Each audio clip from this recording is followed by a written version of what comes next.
So, hello guys, welcome to my channel Pritom Animation and AI Videos. আজকে আমরা দেখব তাহুর সম্রাটের গল্প। এই গল্পে রয়েছে অনেক মজা এবং খুব থ্রিল এবং খুব ভালো একটি গল্প। তো গল্পের শুরুতেই আমরা দেখতে পাই পঞ্চশীল নামে একটি ছোট্ট গ্রাম ছিল, যেই গ্রামে থাকতো অনেকগুলো সাধারণ মানুষ। সেই মানুষগুলি নিজেদের মধ্যে হেসে খেলে এবং খুব গল্প করে মজার সময় কাটাতো। গ্রামটিতে প্রত্যেকটা মানুষই ছিল খুব শান্তশিষ্ট এবং তারা খুব আনন্দপূর্ণভাবে গ্রামটিতে বসবাস করত। তাদের মধ্যে ছিল না কোনো ঝগড়া, তাদের মধ্যে ছিল না কোনো সংশয়। তারা শুধুই আনন্দপূর্ণ এবং শান্তশিষ্টভাবে থাকত। কিন্তু হঠাৎই একদিন সেই গ্রামটির মধ্যে একটি বিশাল রাক্ষসের আগমন ঘটে। সে রাক্ষসটি গ্রামে ঢুকে পড়ে এবং একের পর এক গ্রামের মানুষকে তার বশে করতে থাকে। রাতে গ্রামের যে কোনো মানুষ বাইরে গেলেই সেই রাক্ষসটি তাদের কাছে আসতো এবং তাদেরকে নিজের সাথে নিয়ে যেত বন্দি করে। সে তার জাদুশক্তির মাধ্যমে প্রত্যেকটা লোককে স্বর্গজগতে পাঠিয়ে দিত এবং তাদেরকে বন্দি করে রাখত। এই বিষয়ে পরের দিন একটি সাধারণ লোক রাজাকে গিয়ে সব বিষয় জানায় যে গ্রামে এরকম একটি রাক্ষস ঢুকে গেছে এবং সে সবাইকে এরকমভাবে বন্দি করে নিচ্ছে। সেই সাধারণ মানুষের কথা রাজা শোনে এবং রাজার দরবারে আরও অনেক লোক যায় এই বিষয়ে রাজাকে জানানোর জন্য, এবং রাজা সবটা শোনে এবং সাধারণ মানুষের একটাই দাবি হয়, রাজা যেন তাহুর সম্রাটকে ডাকে তাদের গ্রাম সুরক্ষিত করার জন্য। এবং সবাই রাজার কাছে বিনীত অনুরোধ করতে থাকে যে রাজা নিজে গিয়ে তাহুর সম্রাটকে পুজো দেয় এবং তাহুর সম্রাটকে সব কিছু যাতে বলে। সেই গ্রামের মানুষের কথা শুনে রাজা একদিন তাহুর সম্রাটের কাছে গেল এবং তাহুর সম্রাট তাকে বলল যে তোমার গ্রামের সকল মানুষদের বলবে সন্ধ্যের সময় ঘরে থাকতে এবং বেরোতে না, আর তুমি কোনো চিন্তা নিও না, আমি আছি সবসময় গ্রামের মানুষের সেবা করার জন্য। এই বলে রাজা তাহুর সম্রাটকে তার গ্রামে মানুষদের সেবা করতে ডাকে এবং একদিন রাতে ওই রাক্ষসটি গ্রামে ঢুকে যায় এবং আবারও সে শিকারের খোঁজে হাঁটতে থাকে। কিন্তু তাহুর সম্রাট তাকে বাধা দেয় এবং তাকে বলে সেখান থেকে ফিরে চলে যেতে। কিন্তু রাক্ষসটি রেগে গিয়ে তাহুর সম্রাটের দিকে আক্রমণ করার অনেকবার চেষ্টা করতে থাকে, কিন্তু তাহুর সম্রাট তাকে বারবারই বোঝায় যে এরকম করো না, এরকম করলে আমার ক্রমশ ক্রোধ বেড়ে যাবে এবং এই ফল কিন্তু ভালো হবে না।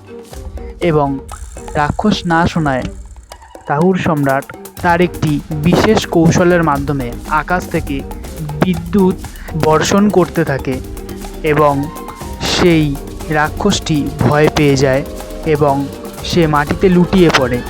পরবর্তীকালে উঠে গিয়ে সে তাহুর সম্রাটের কাছে ক্ষমা চেয়ে নেয় এবং বলে যে সে আর এরকম কাজ করবে না, এবং তাহুর সম্রাট তাকে ক্ষমা করে দেয় এবং তাকে স্বর্গলোকে পাঠিয়ে দেয়।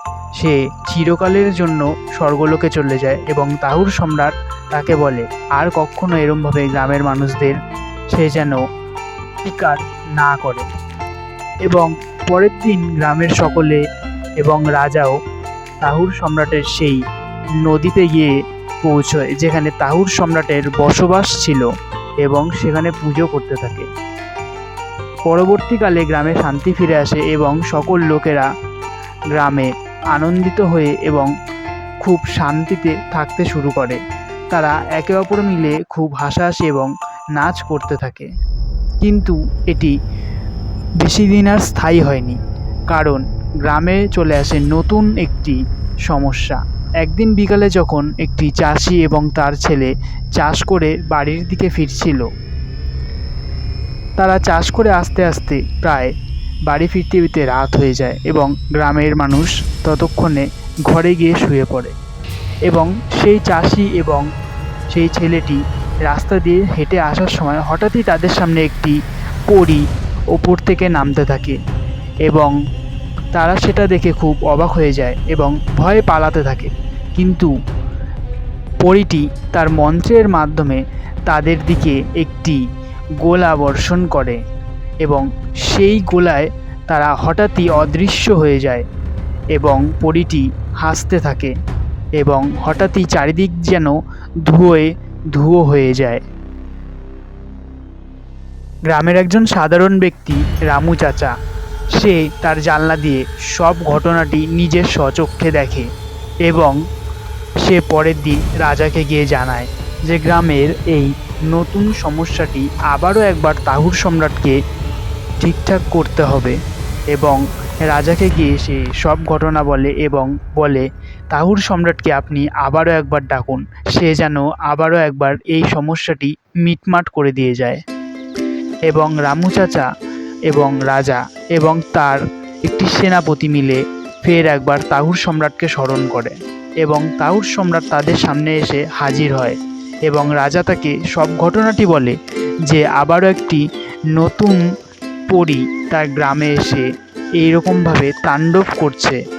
সব শোনে তাহুর সম্রাট এবং রাজাও পুরো ঘটনাটি বলতে থাকে গতকাল রাতে যা হয়েছিল এবং তাহুর সম্রাট সব শোনার পরে সে ভাবতে থাকে যে এই নতুন সমস্যাকে কিভাবে সমাধান করা যায়। তো পরবর্তী এপিসোডে আমরা দেখব যে তাহুর সম্রাট এই সমস্যাটির সমাধান কিভাবে করে। তার জন্য আমাদের চ্যানেলটি সাবস্ক্রাইব করুন এবং পাশে থাকুন।